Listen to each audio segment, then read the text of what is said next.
Olá! E aí, tudo bem? Opa, espero que sim. Vamos para mais uma aula? Só que antes de ir, o que eu vou pedir a vocês? Que se inscrevam no canal, que ativem o sininho, que compartilhem nas redes sociais. Se não está inscrito, por favor, se inscreva. Peça para o seu amigo também. Vamos divulgar. Hoje nós teremos uma aula muito bacana. Nós vamos falar de uma forma livre, né? Uma interpretação livre do Cortiço de Aloysio Azevedo, que é uma obra que tem caído muito em vestibulares, em concurso. É uma obra-prima da literatura brasileira. Vamos lá? Primeiro, antes de contar a história, porque eu vou contar a história para vocês, eu quero falar sobre o movimento artístico, escola literária a que pertence o Cortiço. O Cortiço pertence ao naturalismo, que começou no Brasil em 1181 com a publicação de O Mulato, de Aloysio Azevedo. Como que esse naturalismo ele era? Qual que eram as características dele? Antes de falar diretamente dele, eu preciso dizer que ele é uma variante do realismo. Aliás, é assim, todo naturalista, ele é realista. Mas nem todo realista é naturalista. Repetindo, todo naturalista, ele é realista. Mas nem todo realista é naturalista. E como que é esse naturalismo? Eles têm a zoomorfização. Personagens que são tratados como animais, como bichos. Reificação. Reificação vem de res. Res quer dizer coisa. Seres humanos que são tratados como coisas, como objetos, que não são valorizados como seres humanos, que não são respeitados. Grande realce do erotismo, dos instintos básicos e primitivos do ser, dos aspectos sexuais, aparece isso muito forte nas obras naturalistas. E forte influência determinista. O que é o determinismo? O homem é fruto do meio, da raça e do momento. Então, o meio onde o homem está. A raça a qual ele pertence. Por exemplo, branco com branco, beleza. Negro com negro, beleza. Misturou, deu errado, segundo o determinismo. E o momento que ele está vivendo, então esses três aspectos, o meio, a raça e o momento, influenciam o comportamento do homem, determinam o comportamento desse homem. Vamos conhecer Aloysio Azevedo? Considerado pioneiro do naturalismo no Brasil, o romancista Aloysio Azevedo nasceu em São Luís, Maranhão, em 14 de abril de 1857. Quando jovem, ele fazia caricaturas e poesias como colaborador para jornais e revistas do Rio de Janeiro. Seu primeiro romance publicado foi Uma Lágrima de Mulher, é um romance romântico, tá? Fundador da cadeira número 4 da Academia Brasileira de Letras e crítico social, esse escritor naturalista foi autor de diversos livros, entre eles O Mulato, que provocou escândalo na época de seu lançamento. O Mulato é o marco inicial do naturalismo no Brasil. Casa de Pensão, olha aí, Casa de Pensão que o consagrou, né? O Casa de Pensão é baseado no fato real, no fato verídico. Se é fato, só pode ser verídico, né? Mas vai lá. E o Cortiço, que é conhecido como a sua obra-prima, inclusive, que é o alvo nosso de trabalho agora. Vamos falar um pouco sobre as características dessas obras dele, das obras naturalistas, é claro, tá? Porque para poder sobreviver, ele fazia obras românticas. Então a gente vai ter um Aloysio Azevedo, que é um escritor naturalista, com grande qualidade, e um Aloysio Azevedo, que é um escritor com obras românticas, que é para vendagem, que era para o seu sustento, que não tinha a mesma exuberância, todo o mesmo requinte que temos a obra naturalista. Os romances naturalistas de Aloysio Azevedo apresentam geralmente situações em que o drama das personagens tem origem externa. Então é um meio influenciando, lembra? São seres arrastados pela força do instinto. Então eles não conseguem se controlar, eles são levados pelo instinto, igual bicho. Pelas pressões do meio, falei, pelos apetites sexuais, e bota apetite sexual nisso, por heranças biológicas ou psíquicas. Então vejam que o ser humano, ele é como se ele fosse marionete, ele estivesse sendo usado, manipulado. O autor quase sempre acaba por enfatizar o lado animal do ser humano, que é o zoomorfismo. A crítica considera que a grande contribuição de Aloysio Azevedo para a literatura brasileira reside na capacidade de retratar agrupamentos humanos. E aí eu estou falando do Cortiço, um grande agrupamento humano. Vamos analisar a obra O Cortiço rapidinho? Foco narrativo. Foco narrativo é narrador onisciente em terceira pessoa que tem pleno domínio das ações e dos pensamentos, tanto do dono da pedreira quanto dos seus inquilinos. O dono da pedreira é o João Romão. Então ele entra na cabeça do personagem, ele nos passa isso. O tempo. Algumas referências recolhidas nas falas dos personagens do narrador nos permitem situar o tempo do romance.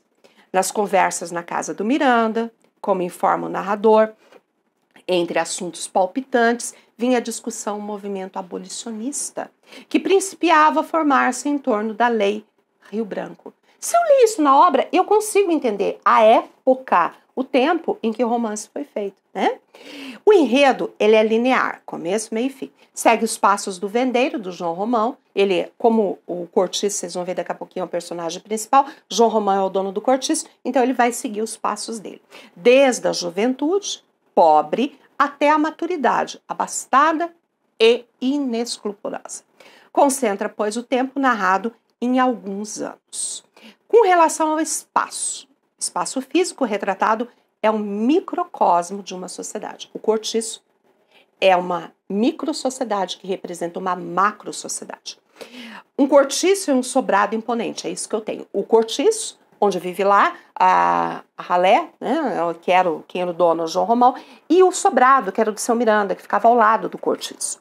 Os dois locais ressaltam o engarfinhar constante de forças econômicas e sociais. O antagonismo constante entre essas duas forças é mostrado de fora para dentro das personagens. Por isso, no romance, as descrições são minuciosas e fartas. Com relação aos personagens, O Cortiço é um romance de muitas, mas muitas personagens. A intenção evidente é de mostrar que todas, com suas particularidades, fazem parte de uma grande coletividade, de um grande corpo social, que se corrói e se constrói simultaneamente. Constitui-se produtos humanos da mesma espécie. E olha aqui, vamos lá? Eu coloquei aqui a grande quantidade. É engraçado que no Cortiço é como se eu tivesse assim, várias histórias. Eu consigo contar a história, por exemplo, da Rita Baiana. E depois eu contar a história da Pombinha, depois eu contar a história da Leoni, da Leocádia. Todas essas histórias são amarradas pelo espaço em que eles estão, pelo cortiço. Então são histórias e todas elas alinhavadas por esse meio aqui, tá ok? Entendido isso, isso é muito, muito importante. Então uma dinâmica, uma quantidade muito grande de personagens. E o personagem principal é o próprio cortiço. E aí nós temos uma figura de linguagem chamada prosopopeia ou personificação, que constitui em atribuir uma característica a um ser inanimado, própria de um ser animado. Então, eu tenho na obra expressões como o cortiço acorda.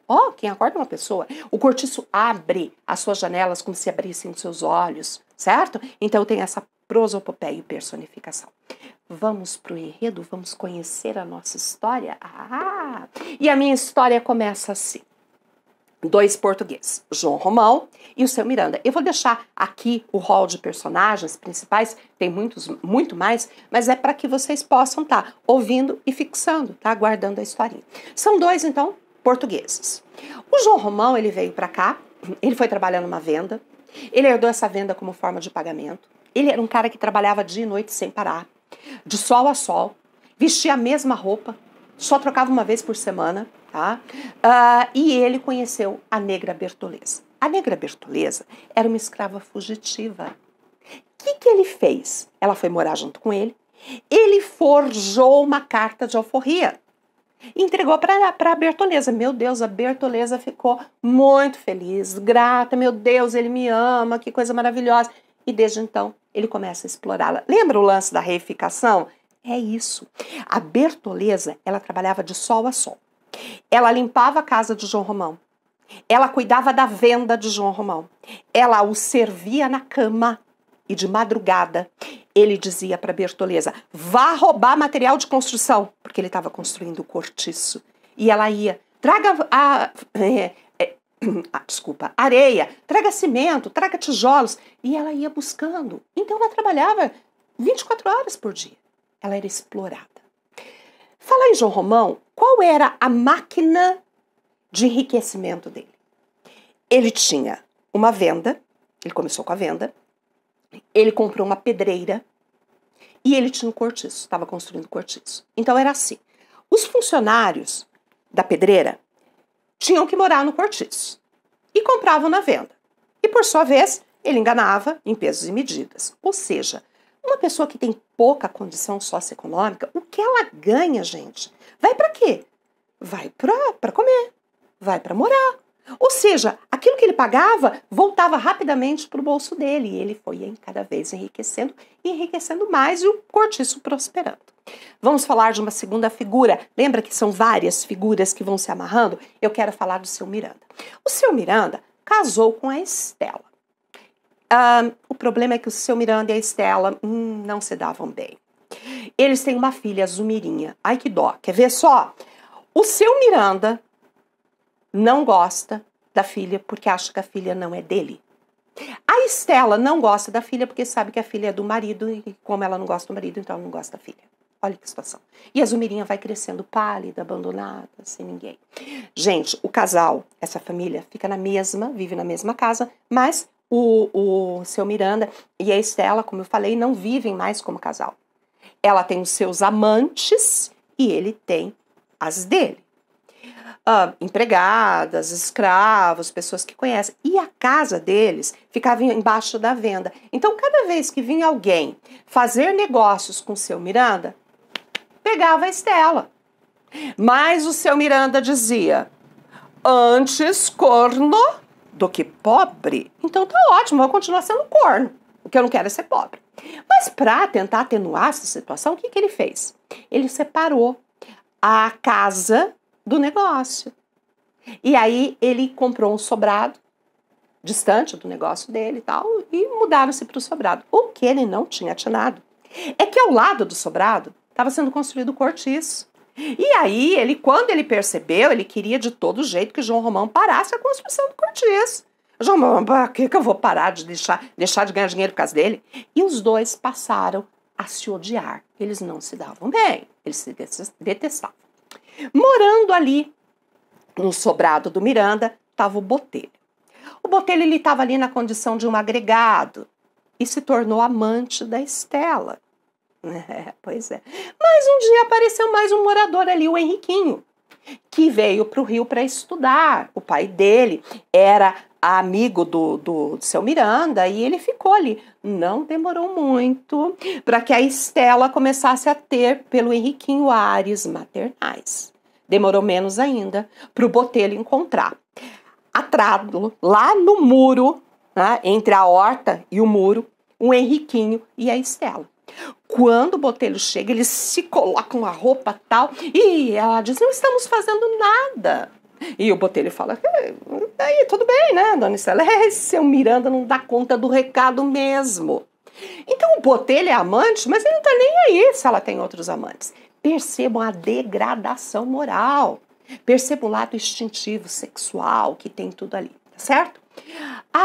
O Henriquinho, lá do sobrado, ele viu a Leocádia. Leocádia era uma lavadeira. Aliás, no cortiço tinha um monte de lavadeiras, né? E elas viviam todos os dias na base da fofoca, lavando roupa e fofocando, lavando roupa e fofocando. A Leocádia era casada com o Bruno. E a Leocádia era louca por bicho. Um dia, o Henriquinho, lá do sobrado, mostra para ela um coelho. E fala, você quer? E ela, eu quero. Ela fala, eu te dou se você... E aí, ela falou, então desce. E ele desceu. Aonde eles foram? No manguezal. O manguezal era o ponto de encontro ali dos moradores do cortiço. E lá no manguezal, ele, vamos logo, tira a roupa. Ela, calma, tá tudo molhado. Vai, e se jogou no chão. E ali começou. E o coitado do coelhinho levando tudo solavanco. E ela dizia, ai, só não solte o bichinho, mas não mate.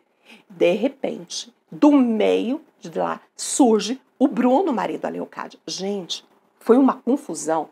O Henriquinho vazou, o coelho mais rápido que o Henriquinho ainda, pernas para quem tem. E aí o Bruno foi para a Leocádia, bateu na Leocádia e botou ela para fora. Mas com o tempo, ele vai sentir saudades de Leocádia. Ele vai atrás dela e pede para ela voltar. Vamos conhecer mais uma personagem? A Pombinha. Gente, a Pombinha era filha de Dona Isabel. Ela era prometida em casamento para o Costa. Era uma menina que até os 18 anos não tinha menstruado. Então, a dona Isabel não podia deixar com que a Pombinha se casasse. Ela não podia entregar entregar para o casamento uma moça que ainda não tinha conhecido as regras, como eles falam. E todo dia no cortiço, as lavadeiras estavam lá, e aí vinha ela, e aí, veio? Não veio, não vem nunca. Aquela confusão, aquela baixaria. Mas a Pombinha, então, muito querida por todos, ela era meiga, o próprio nome está sugerindo isso. E tinha uma prostituta ali, não morava no cortiço, ela morava próximo, mas ela ajudava os moradores do cortiço, ela chamava-se Leoni. Entregava roupas, ela tinha muitas roupas, comida, tal. E um dia a Leoni chamou a dona Isabel e a Pombinha para irem à casa dela. E elas foram. Chegando lá, a Leoni embebedou a mãe de Pombinha, que dormiu roncando. E ela disse para a Pombinha, vamos ao quarto, eu quero te mostrar algo. E elas foram. Chegando lá, ela pergunta, e aí veio? E a Pombinha, ai não vem nunca. Aí ela fala, tire a roupa, está tão calor. E a Pombinha disse, não, estou bem, não teve tempo de falar mais nada. Porque quando ela viu, a Leoni se atracou ao corpo dela e ela sentiu aqueles seios grandes e fartos da prostituta comprimindo os seus seios que ainda não menstruara. Ela sentiu a língua da Leoni invadindo a sua boca. Mas, quando terminou, elas desabaram de gozo. E a Pombinha, ela não contou nada para Dona Isabel. Ela voltou para o cortiço, transtornada com a experiência que acabara de ter, e foi lá para o manguezal e dormiu. Quando ela acordou toda menstruada. E aí ela saiu gritando, veio, que maravilha, menstruou. E a mãe falou, bom, agora vamos casar, né? A Pombinha concosta, mas a Pombinha diz assim, presta atenção, ela falou, eu não posso amar um homem, porque eu sou uma mulher. Entenderam? Repetindo, eu não posso amar um homem porque eu sou uma mulher. Mas a mãe fez com que ela casasse com Costa, um casamento que não deu certo, e eles acabaram se separando.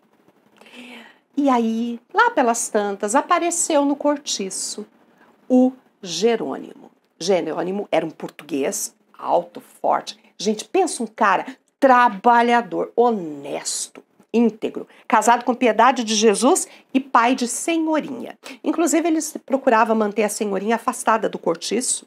Ela estudava, tal, ele queria que ela tivesse o de bom e de melhor. Ele foi contratado para cuidar da pedreira. Mudou lá com a mulher, acordava às 5 horas da manhã, lavava o rosto na tina comum, ia para o serviço, trabalhava o dia inteiro. Tal. Ele estava tendo a vidinha dele, quando vem para o cortiço, volta para o cortiço, a Rita Baiana. A Rita Baiana, ela tinha sido moradora do cortiço e tinha ido embora com o Firmo, que era um capoeirista. Passaram um tempo fora e voltaram. Todo mundo gostava da Rita. A Rita era alegre, a Rita era expansiva. E aí fizeram uma festa, uma recepção para a Rita. E o Jerônimo, da casa dele, via a festa, a Rita requebrando, dançando até o chão ali, e o Firmo junto com ela. E a Piedade lá de dentro da casinha dizia, vamos dormir, Jerônimo. E ele fala, não, espera mais um pouco. E foi. Ele só entrou altas horas, quando ele viu o Firmo juntar a Rita Baiana pela cintura e dizer, hora da cama, mulata. Naquela noite, Jerônimo não dormiu. Conseguia dormir. No outro dia, ele não foi trabalhar. Primeira vez que isso acontece. E as lavadeiras já começaram, nossa, o que será que aconteceu com o Jerônimo? Será que foi a friagem do dia? Ah, só pode ter sido. Ah, que coisa, ainda mais ele, um homem tão grande, espadaúdo dessa forma. E lá vão elas tricotando, ele tá na casa dele, pensando na Ritinha. Quando quem chega na porta da casa? A Rita. E ela diz para ele, porque ela percebeu, sabe? Ela percebeu os olhares dele durante a noite. Ela diz, cai na cama doente justamente na hora que eu volto pro cortiço, Jerônimo. E a Piedade tá vindo lá de dentro com chá. E ela fala, o que é isso? E a Piedade, é um chá. Ela, chá? Chá? É água morna? Não, isso não dá nada. O bom mesmo é um café bem forte com 2 dedos de cachaça. Adivinha? o Jerônimo quis experimentar o café à moda da Ritinha. Quando ele experimentou, ele sentiu um desfalecer do seu corpo. Quando a Piedade entra, ele tenta agarrar a Rita. E a Rita fala, não se faça de besta que eu conto para tua mulher. Mas se insinuando. E o Firmo foi percebendo tudo isso também. O clima entre eles e tal. E um dia, estava lá, uma festa, noite, e a Rita dançando, e a Rita vai e se joga no colo do Jerônimo. Pra que isso? A Piedade, coitada, amargava dia após dia a distância do seu homem, que já não queria mais saber dela, porque dizia assim, aqui você cheira azedo, aqui soa-se muito, fede-se muito, tem que se tomar banho todos os dias. Ele olhava para ela com desprezo. E aí, voltando, a Rita dançando, ela cai no colo do Jerônimo e o Firmo fica louco e vai para cima dele. E começa uma briga entre os dois. E aí, todo mundo afastou e afasta, e aquela confusão toda, e parará, e vai, e o Firmo puxa uma navalha de dentro da roupa. Ele era mais ágil, o Jerônimo maior, ele estava ganhando a batalha, a luta. E ele acaba rasgando a barriga do Jerônimo. Ele cai numa lameira de sangue, vira aquela confusão tremenda. E no meio dessa confusão, o cortiço pega fogo. O seu Miranda vibrou. No outro dia foi lá na venda, meio que para tirar um sarrinho, né, do rival, do João Romão. Mas voltou com o rabinho entre as pernas, porque, segundo o João Romão, tudo estava no seguro. E com esse dinheiro, o João Romão conseguiu reconstruir o cortiço ainda muito melhor do que estava antes. O fato é que, após esse incidente, Jerônimo é internado e o Firmo foge para não ser preso. Vai para um cortiço rival do cortiço do João Romão. E passou mais um tempo, o Jerônimo se recupera, e a hora que ele se recupera, a gente vê o Jerônimo num bar, conversando com dois caras. E esses três, ele e os outros dois, em emboscada, matam o Firmo. Ele aparece na casa da Rita Baiana e entrega para ela a navalha. E ela olha e fala, mas o que é isso? Ele fala, é a navalha. Fiz isso por mim, por você e por nós. Desde então, Jerônimo abandona a piedade de Jesus e vai viver com Rita Baiana. Mas a Rita Baiana nunca negou. Casamento? Essa não pega essa filha de meu pai. Ou seja, ela estava com ele até que desse, até que fosse conveniente. Piedade agora ia lá sempre mendigar um pouco de dinheiro que nunca vinha. A senhorinha, ela teve que ir lá morar junto com a mãe. A Pombinha, que casou com o Costa, gente, ela largou o Costa e agora ela assumiu o papel da Leoni. Ela virou uma prostituta e com ela convivia um tempo. E no lugar da Pombinha, quem que fica? A senhorinha, que passa a ser a queridinha, a amada dentro do cortiço. É como se a gente tivesse... Sabe aquela história de um ciclo que vai se repetindo? Dentro daquele meio não tem como fugir a essa situação toda? Pois muito bem, no final da minha história, eu tô com o João Romão rico, mas ele não queria só o dinheiro. Ele queria o status que o seu Miranda tinha. Porque o seu Miranda, ele era barão, ele tinha um baronato. E aí o Botelho falou assim, mas isso se arranja. Por que você não casa com a Zumirinha? Ele falou, com a Zumirinha, filha dele? Mas ele vai deixar? Ele nem gosta da filha. Mas já é a Bertoleza. Aí os dois ficaram parados, pensando mais. O João Romão falou, tranquilo. Sabia que ela é uma escrava fugitiva? Aí o Botelho falou, então tá tudo arrumado. E aí, a Bertoleza, já há um bom tempo, que ela percebia a indiferença do seu dono, e ela se amuava, ela tinha medo do que pudesse acontecer com ela. João Romão denuncia a Bertoleza para os seus antigos patrões. No final da história, Bertoleza, ela está descamando peixe para fazer a comida para João Romão. Olha a simbologia. Quando ela vê entrar os homens para prendê-la, e ela compreendeu, gente. Ela compreendeu que ela foi usada. Um relacionamento, quando termina, é difícil, mas quando termina com essa sensação de que não houve amor, que houve exploração, que houve a reificação. Com a mesma faca que ela estava descamando peixe, ela enfia nas suas entranhas e cai no chão, numa lameira de sangue. Aquela cena, ventre aberto, foi horrível. João Romão correu para dentro do armazém e ficou lá tentando se recompor. E aí vêm os empregados e avisam para ele que tem uns homens de casaca muito bem vestidos querendo falar com ele. Olha a ironia do final da obra. Esses homens vieram condecorá-lo, homenageá-lo, porque ele estava envolvido nas causas abolicionistas. E ele diz: espere, deixe que me recomponha.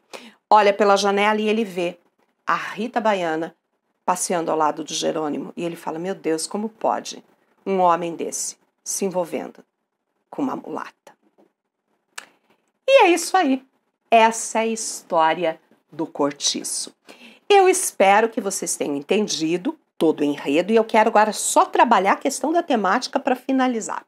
O Cortiço foi publicado no nem século passado, retrasado, né? Imprimiu na literatura brasileira a força carrasca da desigualdade social, que dá aos homens um caráter ambíguo, instintivo e mecânico capaz de igualar a conduta dos homens à de animais, certo?